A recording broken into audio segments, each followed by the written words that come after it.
Дахиад сайн байцгаана уу? Хулан vibes байна. За 5 сарын 7 өнөөдөр бол ингээд Casa-ийн YouTube суваг, Age-ийн YouTube сувгаас айлал талаас нь хэвлэлийн баг хурлыг хийсэн байгаа. За би эхний ээлжинд Casa-ийн YouTube сувгаас хийсэн хэвлэлийн баг хурлын мэдээллүүдийг бол гол мэдээллүүдийг нь орчуулад оруулсан байгаа. За яг тухайн хэвлэлийн баг хурлыг хийгээд ихсний дараагаар Age-ийн YouTube сувгаас бас хэвлэлийн баг хурлыг хийсэн байгаа. За ер нь бол Casa-ионоос иймэрхүү байдлаар хэвлэлийн баг хурл хийгээд цацах мэдээллүүдийг нь бол мэдчихсэн учраас одоо тэрийг нь үгүйсгсэн үгүй гэдгийг нь нотлох зорилготойгоор мэдээллүүдийг цуглуулсан байгаа гэд хэвлэлийн баг хурлыг хийсэн. За Монгол медалист болон жүжигчин Ким Сохёны хууль ёсны одоо төлөөллийн байгууллагын өмгөөлөгч нар болохоор бас албан мэдээллийг гаргасан тэдгээрийн гол зүйлсүүдийг нь та бүхэндээ хүргэж байна. Age-ийн YouTube-ээр хэлэхдээ за Casa-ийн зүгээс болохоор ямар нэгэн нотлох байрамд одоо олж авлаа гэхэд тэрийгэ үнэн зөв хэсгийг нь ердөөсөө шалгадаггүй анхан шатны тэмдгэн шинжилгээ хүртэл хийхгүй шууд цацдаг. Тийм болохоор дараагийн нэг хохирогч гаргаж ирэхгүй тул бид нар албан ёсны одоо мэдээллийг хийж ийна гэсэн байгаа. За тэгээд одоо энэ өнөөдөр цацагдсан voice record-ыг бол шууд AI-аар хийгдсэн гэдгийг нь хэлсэн байгаа. За 4 сарын 5-ны өдөр болохоор одоо энэ voice record-ыг цацаад байгаа хүн Age-ийн YouTube-тэй холбогдсон гинэ. Жүжигчин Ким Сохёнтой холбоотой мэдээллээр ингээ холбогдох хэрэгтэй байна гэд мэйл бичсэн. Тэрний дараа Kakao Talk-оор холбогдсон гэж байгаа. Age-ийн YouTube-тэй холбогдсныхон дараа за өөрт нь жүжигчин Ким Сэрүүний одоо Ким Сохёны талаар ярьсан voice record-ууд бол байгаа гэсэн байна. За тэгээ хамгийн анх жүжигчин Ким Сэрүүнтэй болохоор 11 сард уулзсан. Тэрний дараа 2025 оны 1 сард жүжигчин Ким Сэрүүн одоо тухайн хүнээс $4,500 зээлээч гэд уулзсан гэж байгаа. За тухайн үед уулзаж мөнгө зээлэхтэй болохоор ийм баримт бичиж авч үлдээгүй учраас шууд voice record хийсэн. Тэгээд тэр voice records дээрээ жүжигчин Ким Сохёны талаар ярьсан. Тухайн үед ярихдаа болохоор жүжигчин Ким Сохён аюул сайн хүн байсан. За тэгээд их сургуульд орсныхан дараа буюу насан туршныхаа дараа уулзаад хэсэг зур байж агаад салсан гэд ийм мэдээллийг өгсөн гэж байгаа. За тэгээд энийг батлахын тулд яг иймэрхүү хэсэг бичигдсэн voice record-ыг Age-ийн YouTube суваг руу одоо явуулсан гинэ.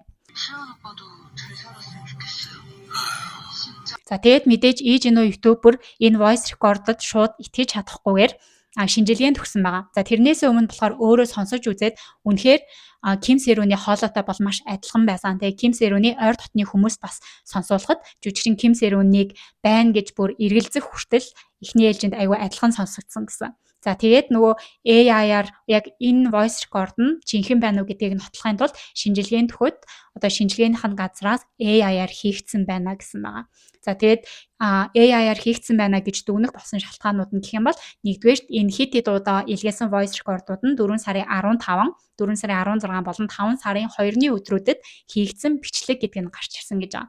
За тэгээд мөн одоо илгээсэн бичлэгүүд дээр нь болохоор жүжигчин Ким Сэрүүний дуу хоолой ингээд жоохон өөрчлөлтүүд ороод явцсан.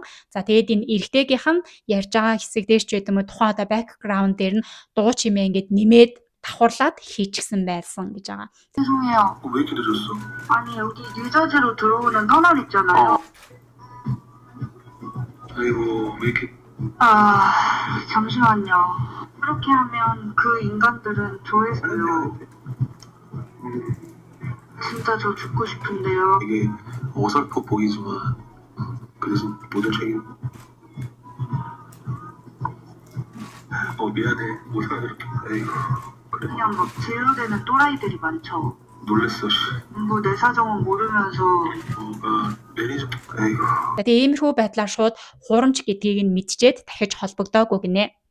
За тэгээ дээрэс нь Ким Сохёны тал руу энэ хүн бас холбогдоод за та бүхний одоо гин буруугүй гэдгийг батлахч байт юм уу? Тиймэрхүү байдлаар voice record-ыг бас явуулсан гэсэн.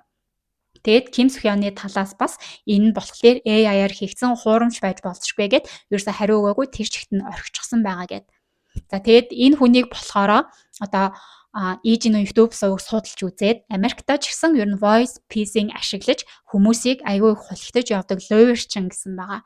За тэгээд аягүй олон хүмүүс рүү ингээд холбогдоод тухайн хүмүүсийн сонсохыг хүссэн мэдээллийг мэдэж олж авангуудаа шууд AI-аар voice record-ууд хийгээд AI-аар бичлэг хийгээд тухайн хүмүүс рүү одоо иймэрхүү бичлэг байгаа шүү гэд жоохон бичлэгүүд явуулаад их хэмжээний мөнгийг олон хэмжсэн байгаа. За ялангуяа жүжигчин Ким Сохёны талаас болохоор та бүгдийг одоо гин буруугүй гэдгийг батлана гэд амар их хэмжээний мөнгө хэмжилсэн гэсэн. За энэ мэтчлийн ингээ хуурамч хуурамчаар хийлгсэн AI-аар хийлгсэн одоо энэ voice records нь ганц итгэцэн яваад байгаа хүн бол Kim Se буюу Kaseyeon-ы захирлыг гэж байгаа.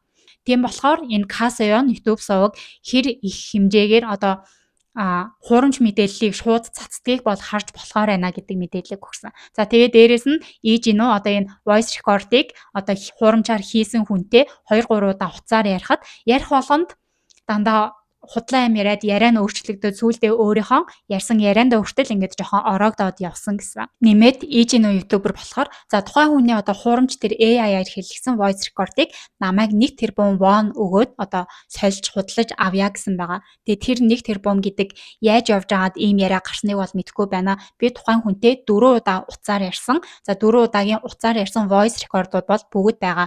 Хэрвээ тухайн одоо яриаг үнэн гэж үзэх юм бол би өөртөө байгаа файлуудаа бүх холбогдох байгууллагуудад өгч шалгуулахад бэлэн байна гэдгийг хэлсэн байгаа. За мөн нөгөө Kang Kyung-yoon гээд SBS-ийн сэтгүүлч байгаа штэ. Тэр бас мэдээллийг хийсэн байгаа. За үнэн мэдээллийг хүргье гэд. За тухайн одоо бас мэдээллийг чинь болохлээрээ намайг Америкт очоод гэрт нь очоод гэр бүлтэй нуулзаж сүрдүүлэг хий гэсэн. Сүрдүүлэг хийсэн гэсэн. Гэхдээ одоо 2025 оны 1 сарын 1-ээс 5 сарын 5-ны өдрийг хүртэлх миний хэлээр орж гарсан одоо мэдээллүүд байгаа. Тэр дунд Америк явсан тэр Нью Жерсид оцсон гэдэг ямар ч мэдээлэл байхгүй. За тэгээд би болохоор одоо энэ Kaseyeon тэр Kwon Yeon-chan гэх бас хүмүүстэй холбоотойгоор одоо шүүхийн асуудалтай явж байгаа. Тэгээд ер нь бол өнгөрсөн 1 жилийн хугацаанд ажилласаа ингээд төр холдоод амарчсан байгаа гэдэг мэдээллийг бас өгсөн байгаа. За иймэрхүү байдлаар өнөөдөр Kaseyeon хийсэн хэвлэлийн баг хурлыг шууд зэрэгцээд няцаасан хэвлэлийн баг хурлыг хийсэн байгаа. За хэвлэлийн баг хурал бараг бас л нэг цаг хэртээ үргэлжилсэн байгаа. Тэгээд тэрэн дээр болохоор бүр илүү одоо энэ voice record-уудын яг айл хэсэг дээр хуурамч байна. Ямар одоо voice-уудыг гэдэг юм эсвэл background тэр дуу чимээг нэмсэн байна гэдэг задаргаануудыг бол нэлээд ярьж тайлбарлсан байгаа. За миний зүгээс болохоор гол агуулгуудыг нь таадад орчуулад хүргэж байгаа шүү. За одоо харин жүжигчин Ким Сохёны агентлагаас хийсэн албан мэдээллийн гол агуулгуудыг хүргэж байна. За Ким Сохёны агентлагаас болохоор одоо Kaseyeon-оос цацсан өнөөдрийн voice record-уудыг бүгднийг тэр чигтээ хуурамч AI-аар хийлгсэн байж болцгүй гэж үзэж байгаа гэсэн. Тэгээд өмнө нь болохоор биднэр дээр бас одоо энэ мэдээллийг дамжуулсан хүн нь жүжигчин Ким Сохёны талаар айгүй сайн зүйлсүүдийг ярьсан. Тэр файлыг өгөөгээд их хэмжээний мөнгө нэгсэн. Гэхдээ бидний зүгээс болохоор тухайн файл дээр байгаа жүжигчин Ким Сөрөний дуу хоолойг хуурамчаар хийсэн байна гэж үзээд ямар нэгэн одоо шаардлагат нь бол хариу өгөөгүй гэсэн. За тэгээд тухайн файлуудыг одоо болохоор шалгуулж байгаа. Тэгээд яг хариу нь гарангууд тэр дорн дэлгэх болно гэдгийг хэлсэн. Мэдээлэл дамжуулж байгаа хүнийг халдлагад өртөөд одоо хүнд гэмтэлтэй байгаа гэд гэмтлийн талаарх зургийг Kaseyeon-оос цацсан. За тэрний хариуд болохоор Ким Сохёны талаас за тухайн зургийг бол интернетээс амархан хайгаад олчих хэмжээний тийм зургууд байсан. За дээрэс нь өнөөдрийн хэвлэлийн баг хурал бол жүжигчин Ким Сохёныг гүтгэж олон нийтэд буруугаар ойлгуулах зорилготой зохиомол хэрэг байсан. Иймд одоо нэр төр гутаасан мөн стокинг хийсэн гэдэг хууль дээр үндэслээд нэн даруй гомдол гаргах болно гэдгийг аль биесээр мэдгдсэн. За тэгээд мөн бүх шинжилгээ дүгнэлтүүдтэй хамт за хуулийн байгууллагатай хамтраад хариуцлагыг заавал нэхэх болно гэдэг аль бие усны мэдээллийг бол хийсэн байгаа. За ингээд өнөөдөр маш олон мэдээллүүд гарлаа. Аль талаасаа хэвлэлийн баг хурал хийлээ, албан мэдээллүүдийг бол хийлээ. За тэгээд эдгээр мэдээллүүдийг бас гол зүйлсүүдийг нь та бүхэнд цаг алдахгүй орчуулж хүргэхээр хичээсэн байгаа. За ямар ч байсан одоо бүх оролцогч талуудын цацж байгаа мэдээллүүдийг албан ёсоор шүүх шинжилгээний газарч байд юм уу цагдаагийн газраас шалгаад одоо тухайн шалгасан байгууллагуудаас бол аль мэдээлэл нь үнэн болох, адил нь хуурамч болох гэдэг мэдээллүүдийг хийгээгүй байгаа. Зөвхөн эдгээр одоо Kaseyeon, Ижинөө, Ким Сохён жүжигчний гэсэн эдгээр оролцогч талуудаас л яг өөрөөсийнхөө байр суурийг илэрхийлсэн, өөрөөсийнхөө цуглуулсан нотлох баримтууд гэсэн мэдээллүүдийг бол цацж байгаа шүү. Тэгээ миний зүгээс болохоор эдгээр цацсан мэдээллүүдийг та бүхэндээ орчуулад хүргэхийг хичээж байгаа шүү гэдгийг хэлмээр байна. За ингээд дараагийн бичлэг хүртлээ түр баяртай намайг дэмжиж subscribe дарахаа мартаоцай. За баяртай.